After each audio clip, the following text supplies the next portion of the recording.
50 cal machine guns, shoulder-fired missiles, attack helicopters. And it all comes together at the famous assault training called Mojave Viper. This is Live Fire Marines. Camp Pendleton, California, the largest Marine base on the American coastline. It's over 300 square miles of pristine California wilderness. Its tranquility broken only by the sound of live fire.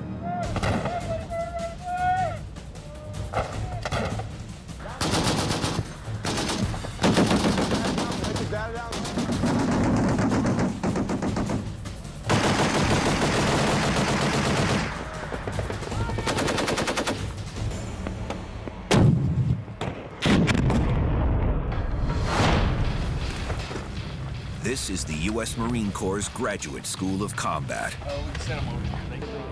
Every year, 38,000 new Marines get out of the hell they call boot camp.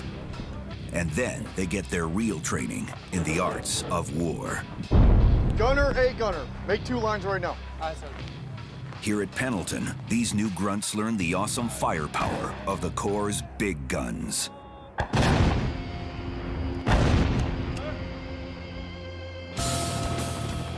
Here, Marines learn the aerial tactics of helicopter rocket attacks.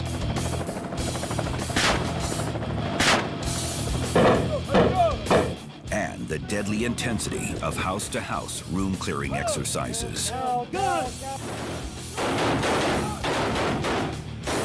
It's one of the most intense training courses of any branch of the U.S. military. So clear. Hurry up. The USMC School of Infantry, or SOI, is mandatory training for all Marines. The place where young men become warriors. This hardcore intensive session of 59 days is meant to turn young men into combat-ready warriors. Ready to defend America anywhere in the world. But the live fire training does more than teach combat skills. Marine training becomes a process of complete transformation, professional and personal. Good to go? Yes, yes, sir. Private Tyler Grykowski is fresh out of boot camp, joining the Marines from a small town in rural Wisconsin. I didn't know what to expect, really. I mean, you've heard rumors, you know, to expect this. And I thought it was just going to be like another phase of boot camp, but it really wasn't. Private Gavin Percy quit a successful film school career to pursue his dream of becoming a Marine. The School of Infantry is all the best parts about boot camp, the combat stuff, rifle training, weapons training, land navigation, small infantry tactics. It's the stuff that you signed up for.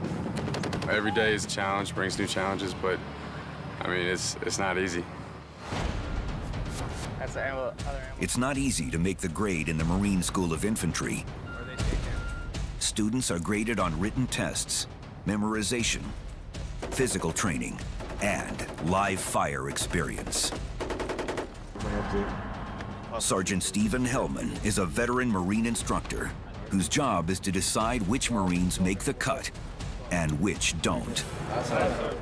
We're trying to not so much weed out, but make sure only the strong ones get through here, so we're not sending a weak product out to the Fleet Marine Force. If you don't make the cut in your particular platoon, in your company, then you get dropped. And you get dropped back to a different company to try it again. And if you only get so many of those shots before you can't do that job that you signed up to do. I'll do anything I can to make that cut.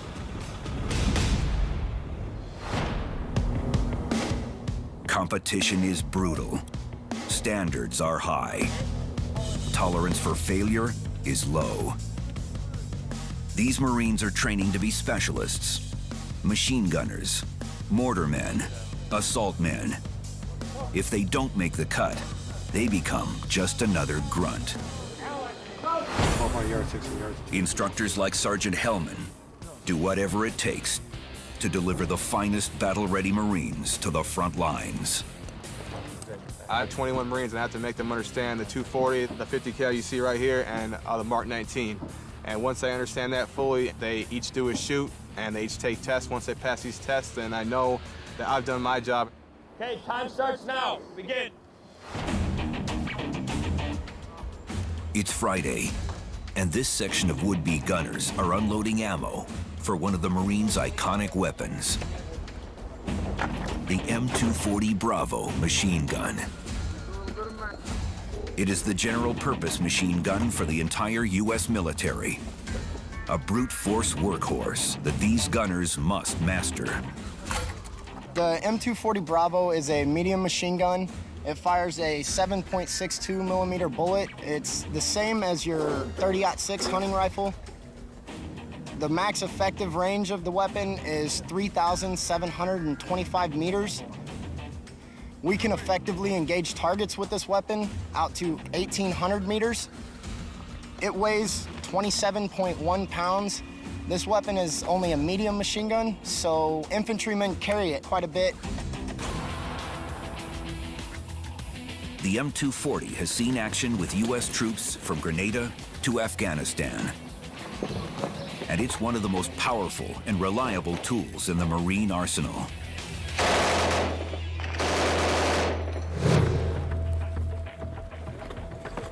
Here, new Marines unload their 240s and set them up on the range at Camp Pendleton. By the time these Marines get to this point, they have already studied the weapon in detail for a week. We constantly go through it day by day. We sit hours on the same weapon, just making sure we know everything about it. Like, we study it in and out. No, we just constantly disassemble and assemble, so it comes second nature. When I go to sleep, I have a 240 in my head. This may look like a lot of ammunition, but it's not. Each gunner is given 1,200 rounds. They'll use them all. They'll have to score an 80% hit rate if they don't want to get cut. Tension is high. For a week, these Marines have been focused solely on the classroom study of the M240. Now, they fire. Fire! There we go. Assistant gunners lie prone, communicating through hand signals and determining accuracy. Gunners adjust their elevation and keep firing. The 240 is the most versatile weapon that we have. We get to choose where we want to be positioned on the top of hilltop, and we get to do the suppressing fire. We're the ones that are keeping the enemy's heads down while they get to move in. Let's go. Once the groups of machine gunners begin to master the targeting and firing, they work on tactics like talking guns. Talking guns is where you have two sets of guns, and one is going to be firing, and then as soon as the other is done firing, the other gun's going to open up with its rate of fire.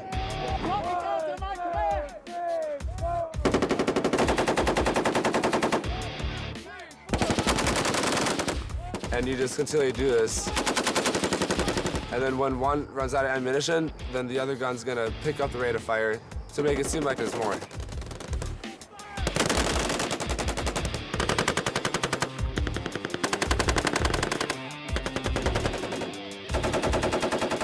After 3 hours of bone-rattling gunfire, the instructors examine the results. Not everyone is going to make the cut. You get knocked down to the bottom of the ladder again. You think you're coming in and you're ready to go, and find out you're not as big as you thought you were, and you gotta start all over again. Making the cut will take everything these Marines have, especially on the next weapon in the arsenal, the big brother of the M240, the .50 caliber heavy machine gun.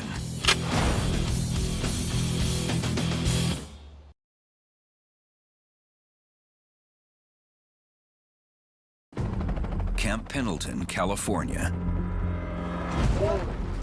At the U.S. Marine Corps School of Infantry, it's the end of week 2 in the IMC, the Infantry Machine Gunners course. New Marines have mastered the M240 7.62 millimeter machine gun. Now, we're gonna take a look down range. Now they're about to step up to the big guns. This is the M2 .50 caliber machine gun, a recoil-operated, air-cooled, belt-fed automatic weapon, famous for its range, accuracy, and stopping power. Also known as the Ma Deuce, this classic design has chewed up enemy forces, from the Nazis to the Taliban. With a maximum effective range of over 4 miles and a firing rate of more than 500 rounds a minute, the .50 cals are the Marines' heavy weaponry of choice on the battlefield. The .50 cal is basically one of the better weapons to have on a convoy, and they're usually on the front chuck just because their freaking firepower is so overpowering.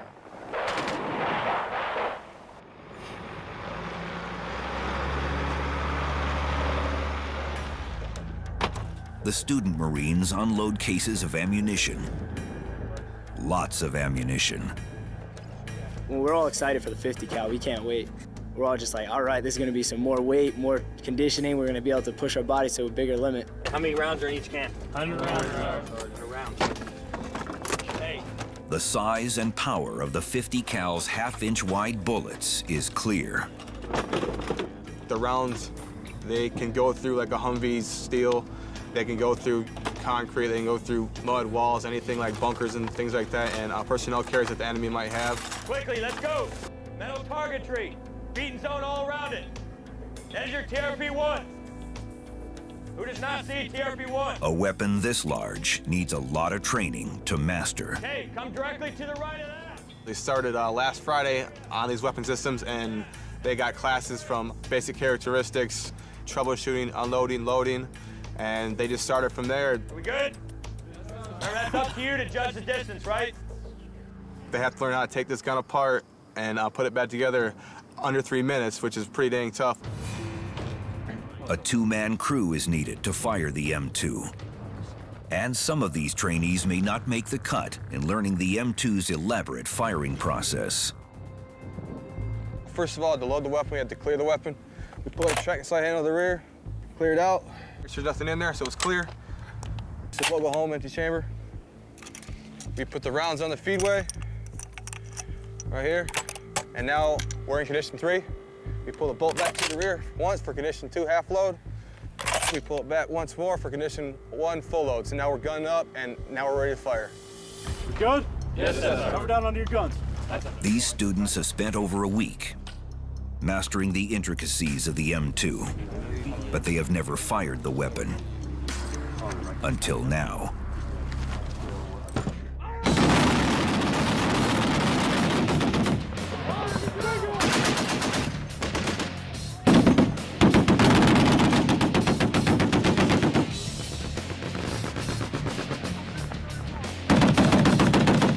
The sound wave of a dozen .50 calibers firing at once literally shakes the flak jackets and helmets of the instructors.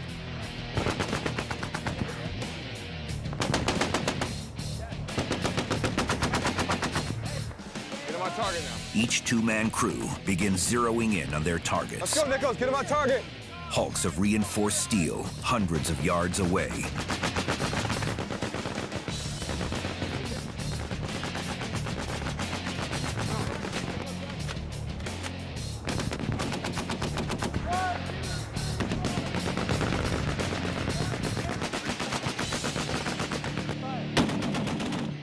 Today we had the armor-piercing incendiary rounds. It's basically showing you where those rounds are landing, so you can have your team leader adjust you onto the target It'll even light stuff on fire.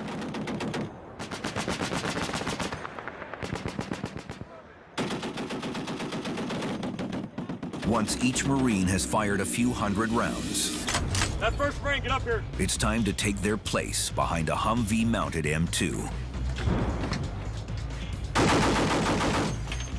It takes practice to keep the M2's thumb trigger depressed against the massive kick of full auto mode.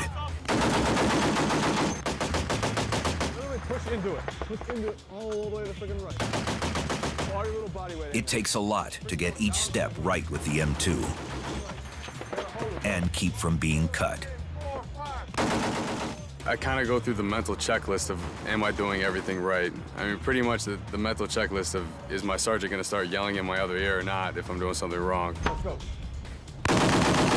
Set all your weight down to the right. So they might raise the voice to make a correction, but then again, we are firing 50 cals. You know, if they're yelling at you, you might be doing something unsafe, and that needs to be reinforced because, you know, there's no playing around with these weapon systems. You know, you got to be safe with them. Hold on to the damn gun while you're counting. Longer burst. 1, 2, 3, 4,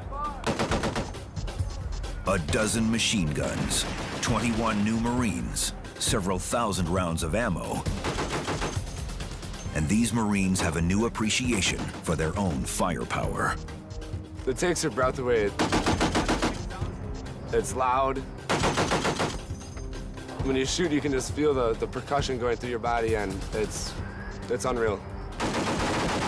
My adrenaline got pumping so hard that my goggles started fogging up. You know, it definitely gets under your skin a little bit. To the point where you're, in that moment, absolutely loving life. I mean, firing on these weapon systems is, there's not a feeling like it. It feels amazing.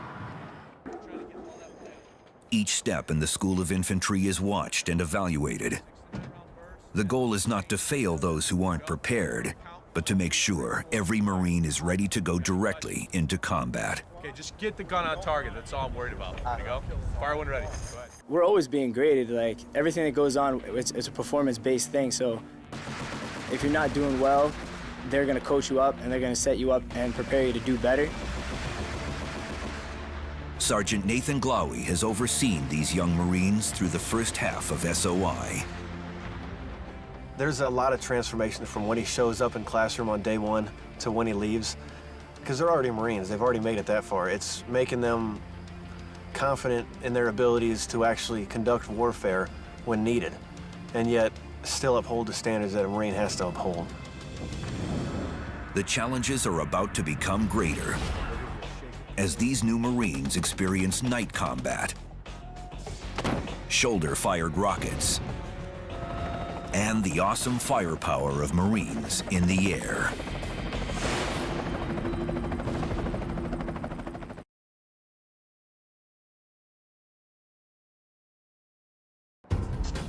Out here on the range. Day 45 of the U.S. Marines School of Infantry. Does everybody understand?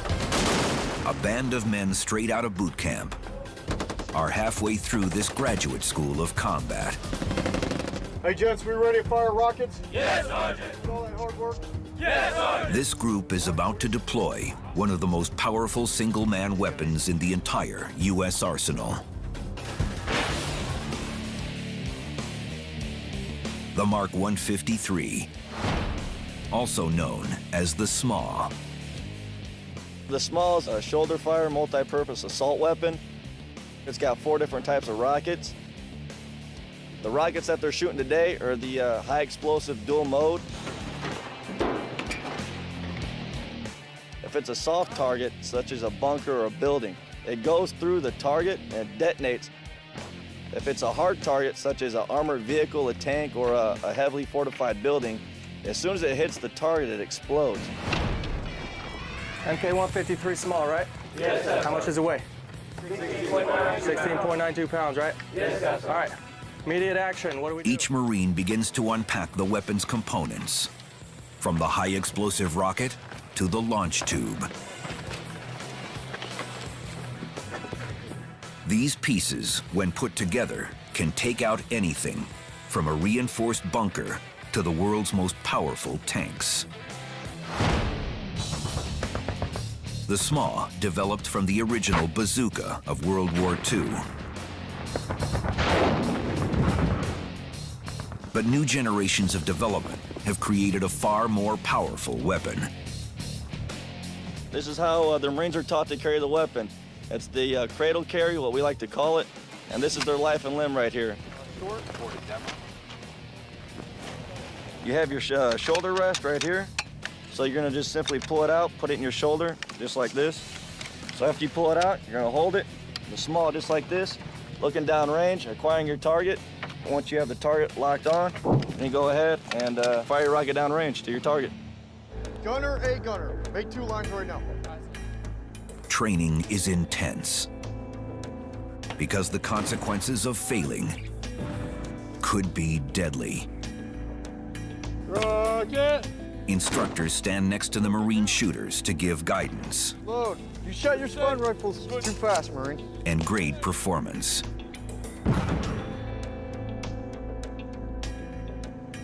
You just think about the training. What runs through my mind is all the steps. Okay, you got to do this, got to do this. So that way I'm perfect when I get on the line because I don't want to mess up. You know, these are dangerous weapons we're handling, so you definitely don't want to mess around with them. But when deployed properly, Unload. there's nothing like the SMA's deadly effectiveness. These trainees are required to make an 80% hit rate or face getting cut. Everyone's doing outstanding. As you can see, my target down range got blown up.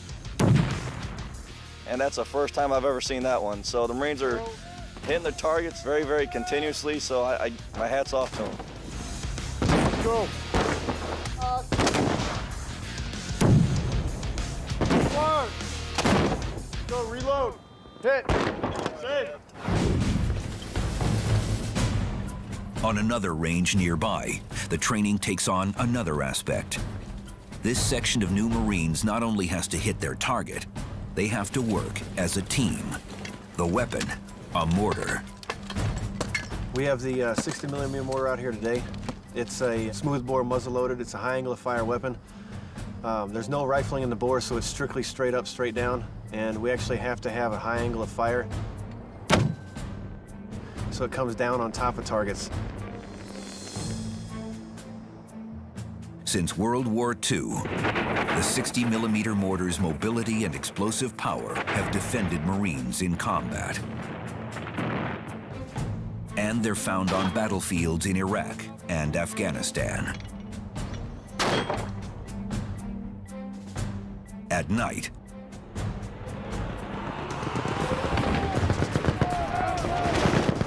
mortars can fire illumination rounds that drop using parachutes,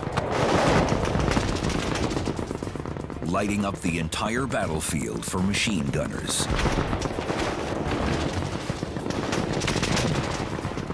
Most of the time, a mortar is deployed in the field actually to cover the advance of an infantry unit. I mean, it's my job and the job of my students in the future to actually put rounds there so that enemy has to duck. Now they can't shoot at anybody, and hopefully there's not as many of them when the riflemen get there. Training in mortar fire is as much about working together as it is about hitting a target. Good to go? That's good. From the time you see an enemy, you have to get the gun set up as quickly as possible and get your sights on target. The faster you get it up, the faster you get on target, the faster you can fire. Let's go. If you can see them, rule of thumb is they can see you. So when you fire, then you need to get up and get out of dodge real fast. Otherwise, they might be coming to find you.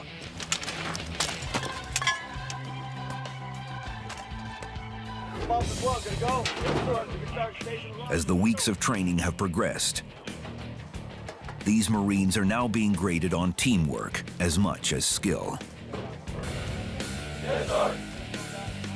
Marine instructors witness the development firsthand as the intense study and hardcore training forges a new character. They basically start getting more mature, They understand that we're gonna give them tasks to do by themselves and to actually do it by themselves without anyone telling them to do it. Day by day, they just keep growing smarter. They'll have to be smarter, as these Marines now take a step up in their training. Now, these new Marines are about to get up close and personal with the enemy in the high-intensity adrenaline pump that the Marines call room clearing.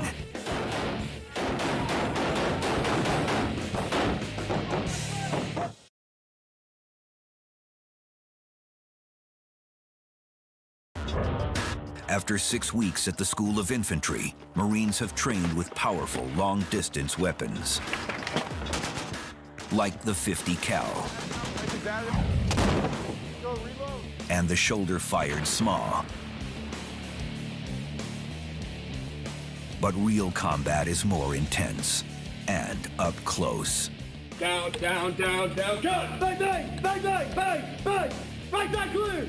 Left side clear. Every Marine is going to enter a house at some point during combat. In Afghanistan and Iraq, 90% of the combat that's coming through there is coming from a building or an area that they're going to have to go into clear. Here at a mock-up of a small village, the students of the School of Infantry face the intensity of urban warfare. Just like in actual combat, they'll be fighting an unseen enemy in close quarters, using live ammunition. Room clearing is a completely explosive kinetic event. From the kick down of the door to clearing the corners straight into the room, it's a lot of flow, and you have to know the guys in your squad. You got to know what's going on with everybody else, because, I mean, if you don't, someone could get shot. They begin with an unloaded walkthrough and a grenade toss. Boom! Instructors stand behind each Marine on the first pass, explaining exactly what to do and when. Straight up front, right? How many rounds does it get? 2, sorry. Then what? 2 sides. Then what? 1 in the head side. And then what? There are specific rules to follow in the chaos of close-quarter combat. All right, so basically what happens is the Marine comes in, he's going to check his fatal front. He's going to move towards the side to check his first threat. His first threat is this target right here, so he shoots a hammer pair into the chest. The next is going to be a hammer pair into that chest right there. And then to ensure that the target is down, he shoots 1 shot to the head, 1 shot to the head as he moves to the corner. Bang, bang, bang, bang, bang, bang! Right side clear! Left side clear! Room all clear! Once both sides of the room are clear, they say room all clear. They're going to move their weapons down, and then they'll move on to another room if there is another room. The intensity of the training can cause these new Marines to make mistakes, Okay, why did you do that? which is why this training is so vital. When you get in country, there's not going to be those safety checks, and the last thing you want to do is hurt another Marine. So if they're yelling, it's for a damn good reason, I'll tell you that. Okay, what was that? What was that? What were you taught? House clearing, it's a lot of fun when done right. It's beautiful to watch when done right, but it can be very dangerous. It's a very harrowing experience in real life. Now, after walkthroughs with their instructors, the teams of Marines go into mock combat, fully loaded.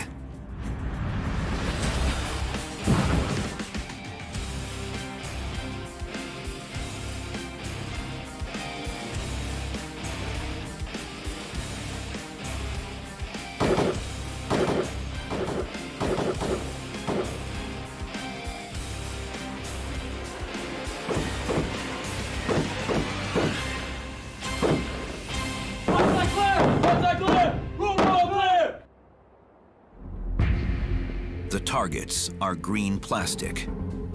Maintain where your 2 enemies But these students and their instructors know that soon, is gonna happen. this scenario may be all too real. All right, that's all I have for you, Jim. Thanks. It's a sobering insight, not only for the new Marines, but for seasoned trainers. When we leave here, we'll go back out to the fleet. And a lot of these kids that we've trained are now, you know, now I'm the section leader for my squad, and I trained half those kids. So, I mean, you almost want to do better, knowing that they're going to be under you and your life is in their hands. By the time these Marines master room clearing, hardcore training has molded raw, youthful energy into a unified fighting force. Can we do this quickly? Yes, sir. All right, make it happen. Let's go. Remember, originally when they come to us, they're instant willing and obedience to orders, and they don't think about why they do orders. Here, we teach them what to do and why they're doing it so they can understand it when they get to the fleet and move on to combat units, so that they become a thinking Marine instead of just an acting Marine.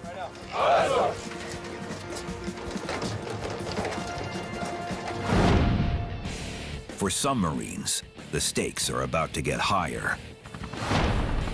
Aboard an attack helicopter for a mission that demonstrates the awesome firepower of Marines in the air.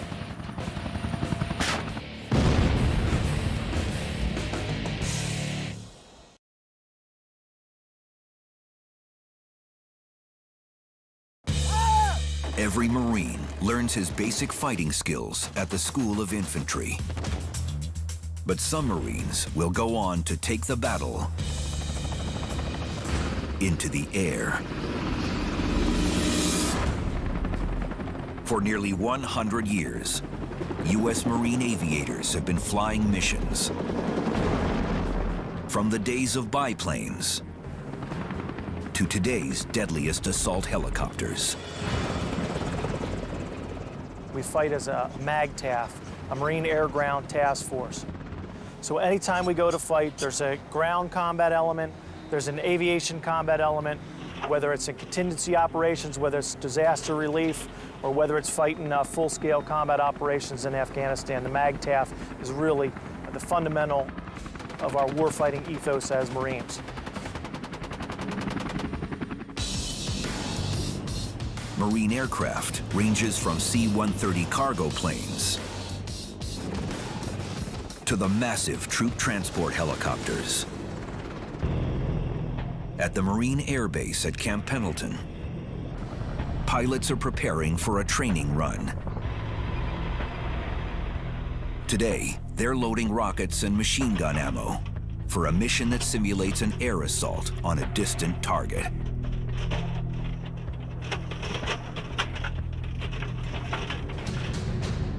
These pilots have maneuvers to practice and weapons to master, just like the grunts on the ground.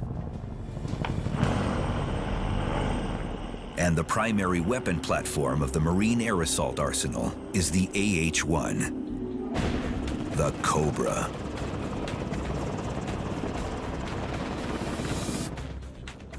"58 feet long, only 38 inches wide at the cabin, this sleek, four-bladed chopper is the cutting edge of military helicopter technology." You can see by the nature of that platform, it's not for hauling cargo around. Its sole mission in life is to deliver ordnance against our nation's enemies. Today's training mission is about to go hot.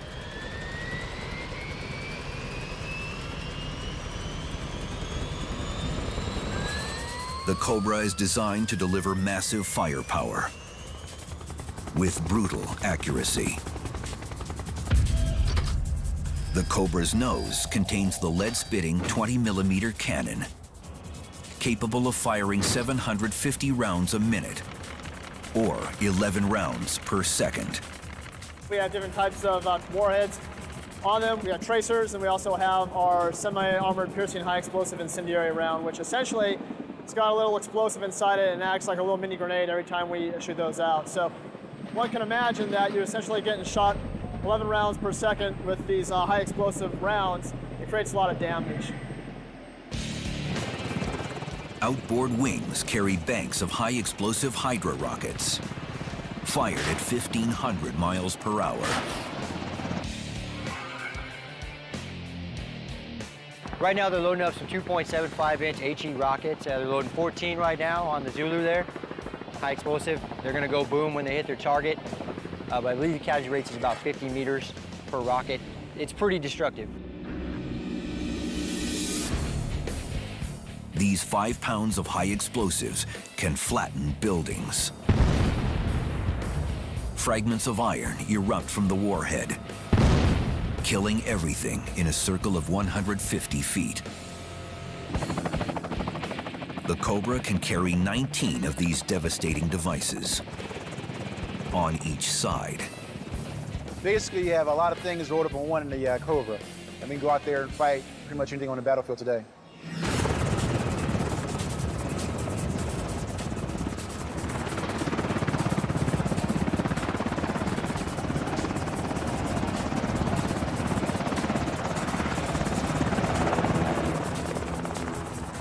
Today, the Cobra's targets are empty shipping containers, painted red. Even these giant hulks present a small target from the air. And in real combat, the enemy inside these targets can shoot back.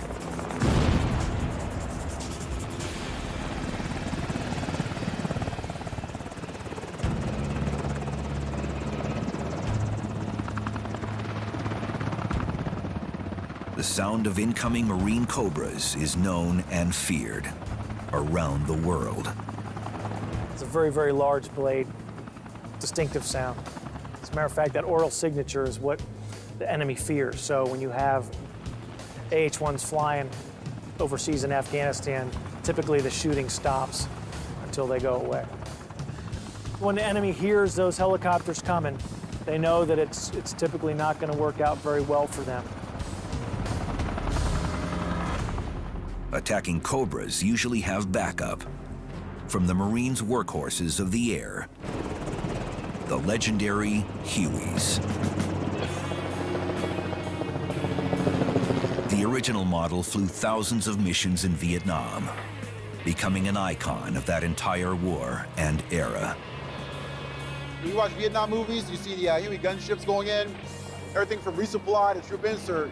Now you have the same Huey for this century, which has better sensors, better avionics, carry more people, more fuel, and also more ordnance. So, utility helicopter with a twist in a sense. Hanging from one door, a Huey gunner can rain death from a 50 cal machine gun.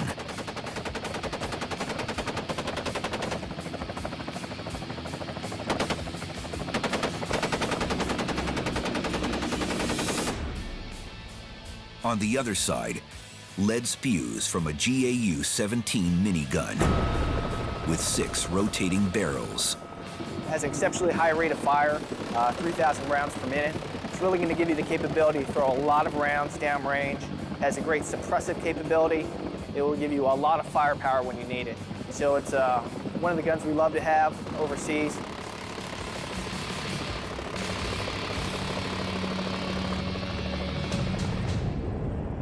Together, Hueys and Cobras make up a brutally effective tactical unit.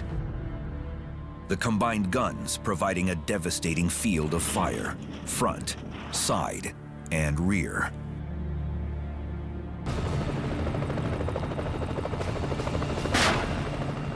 Whether practiced in Camp Pendleton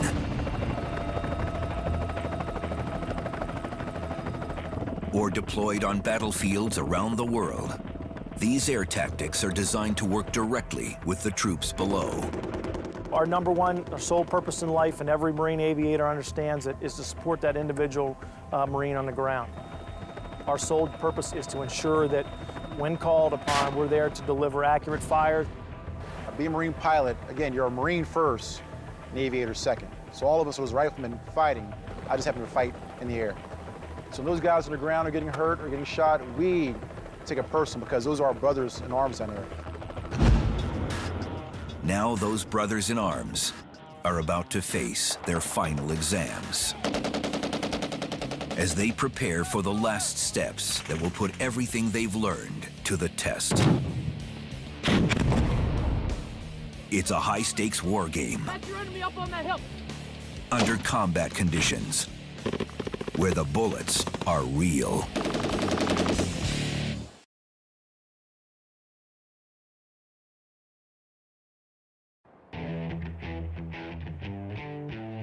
the Mojave Desert. It's dawn, and the Marines are moving in. It's the most intense live-fire training these Marines will ever face. A dress rehearsal for war. The Marines call it Mojave Viper.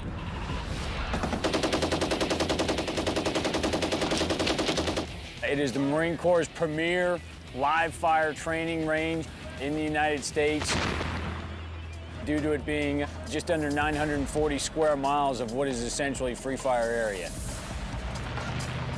It's mainly for all the platoons working together as one. Maneuver warfare, essentially. How to use all of our elements and assets organic to our company and apply them all at one time. New Marines have trained for 2 months.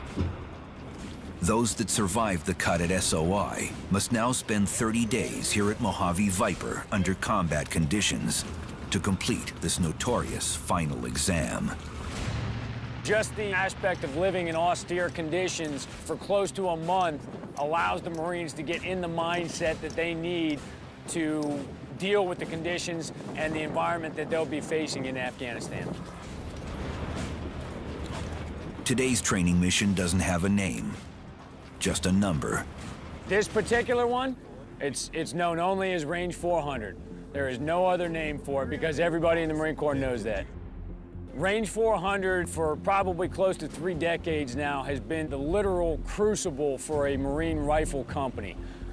It has made any number of rifle companies significantly more advanced, and it's probably broken its fair share of companies as well. Today's mission is a simulated assault on a single objective. The target is small, a simple rectangle of 2x4s. But the company will have to fight across hundreds of yards of enemy terrain to get there. The goal of the company is to use the terrain to its advantage, to seize those positions by force, clear them out, and also use those positions as stepping stones to gain the next position. The exercise begins with a bang. Literally. We will initiate the attack with a deception breach. The deception breach is a charge designed to draw the enemy's attention in a direction other than where you're attacking. That'll be followed up by 81mm mortars suppressing separate targets that have been identified to them.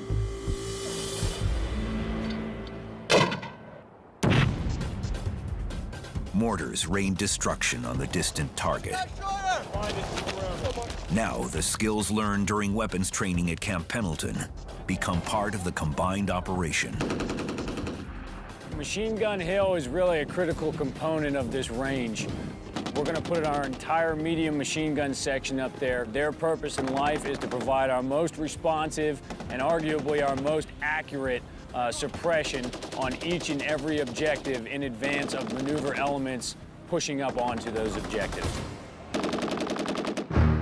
As suppressive fire keeps the enemy's heads down, the main assault begins on the ground.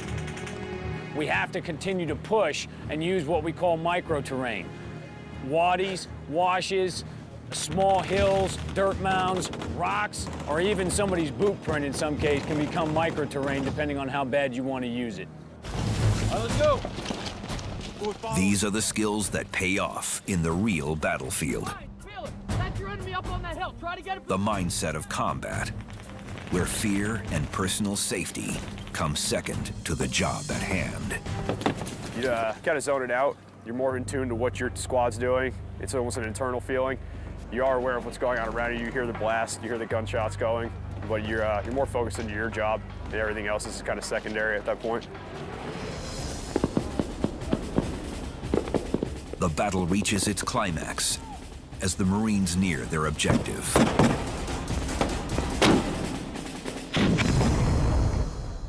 Arguably one of the more dangerous points in an infantryman's life is when he's the first man through. But that being said, everybody understands the risks associated with that, and the strength comes from the trust that your brother Marines are right behind you and will be following you into that regardless of what awaits you on the other side. After 3 grueling hours, the Marines finally reach their target. victory is achieved. At least for now. But the real victory comes from the lessons learned and the specific feedback from instructors. Staged well, right behind cover. He kind of jumped the gun, rushed into it. A little bit of friction between the squad leaders as far as squads moving. I was very pleased. I don't make a habit of giving out compliments too easily, but they certainly put out a 100% effort throughout. You can see it in each and every one of their eyes. They're clearly exhausted due to the effort required to get up that range, but that has not in any way, shape, or form dampened their spirits. They're proud of what they've done. At the end of Mojave Viper, both officers and enlisted men feel ready for whatever comes next. I have 100% confidence in this unit deploying to wherever they need to send us and carry out all missions for the United States. It's been a long journey for these young Marines. From raw recruit to combat-ready warrior. They joined up for a variety of reasons. I wanted an adventure, a challenge. I want to do something that make, family, loved ones, friends proud, and so far it's been the toughest challenge I've ever done. I chose to come into the Marine Corps because I wanted to be part of a team whose history and traditions are rooted in winning battles. So I figured if I'm going to war, I might as well go to war with these guys.